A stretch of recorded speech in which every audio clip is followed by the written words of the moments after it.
언어적 오류란 언어를 잘못 사용하는 데서 빚어지는 오류입니다. 심리적 동요나 지식의 결함으로 인한 오류가 아니라 언어의 구조나 기능에 대한 그릇된 인식에서 비롯된 오류가 여기에 포함됩니다.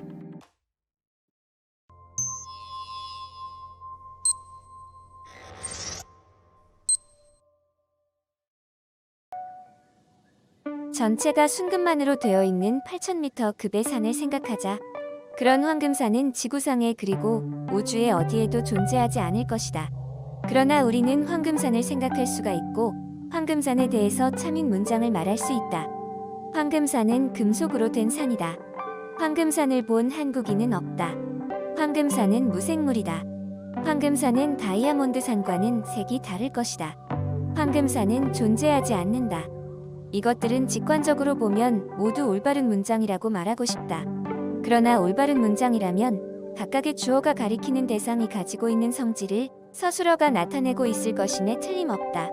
즉 황금산이라고 하는 어구는 어떤 대상을 지시하고 있을 것이며 그 대상이라는 것은 확실히 황금산일 것이다. 즉 황금산은 존재하는 것이다. 그러나 실제로 황금산은 존재하지 않는다라고 하는 문장이 참이기 때문에 황금산은 존재할 리가 없다. 그런데 주어가 무엇인가를 지시하는 이상 황금산은 존재하지 않으면 안 된다. 이 모순을 어떻게 설명하면 좋을까?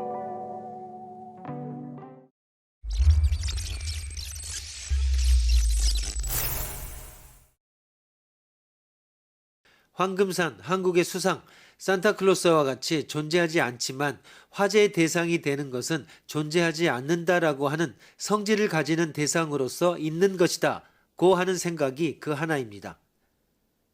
이 세상에는 존재하지 않는 것이 있다라고 하는 것으로 존재한다와 있다를 구별해 전자보다 후자 쪽의 범위가 넓다고 하는 것입니다. 바꿔 말하면 모든 대상 중에서 존재하는 대상은 매우 일부라고 하는 것입니다. 둘째, 다음과 같은 생각도 있습니다. 구체적인 황금산은 존재할 리도 있을 수도 없지만 추상적인 황금산이라면 있을 뿐만 아니라 존재한다고까지 말할 수 있다라는 입장입니다. 추상적인 황금산이란 황금산의 관념 혹은 의미입니다.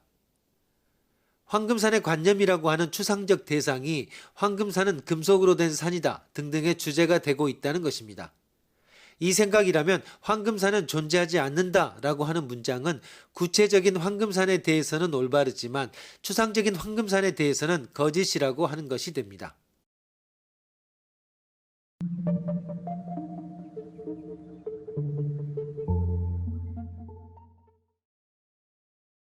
그러나 가장 납득이 가는 제3의 설은 현대 논리학의 주축을 따르는 다음과 같은 분석입니다.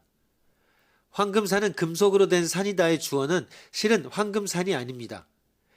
이 문장은 주어 플러스 서술어라고 하는 형식의 문장이 아니고 불특정의 의미의 것을 주어로 하는 문장입니다. 그 원래의 형식으로 말을 바꾸면 다음과 같습니다. 의미의 것에 대해 만약 그것이 황금이면서 산이라면 그것은 금속으로 된 산일 것이다. 황금산은 황금으로 된 산이다라고 하는 식으로 서술어의 지위를 차지하게 됩니다. 주어에 상당하는 것은 항상 구체적인 것입니다. 황금산이라고 하는 서술에 들어맞는 구체물이 만약 있으면 그 물건에는 금속이면서 산이다 라고 하는 서술어도 들어맞을 것이라고 말하고 있으므로 이 문장은 참이 되는 것입니다. 제1해설은 문자 그대로의 의미를 억지로 밀고 나가는 생각, 제2해설은 애매한 단어를 명석하게 구별하는 방법, 제3해설은 단어 레벨에 머무르지 않고 문장 레벨에서 문법 그 자체를 재해석해 숨은 진정한 문법을 명백하게 드러내겠다고 하는 과격한 방법입니다.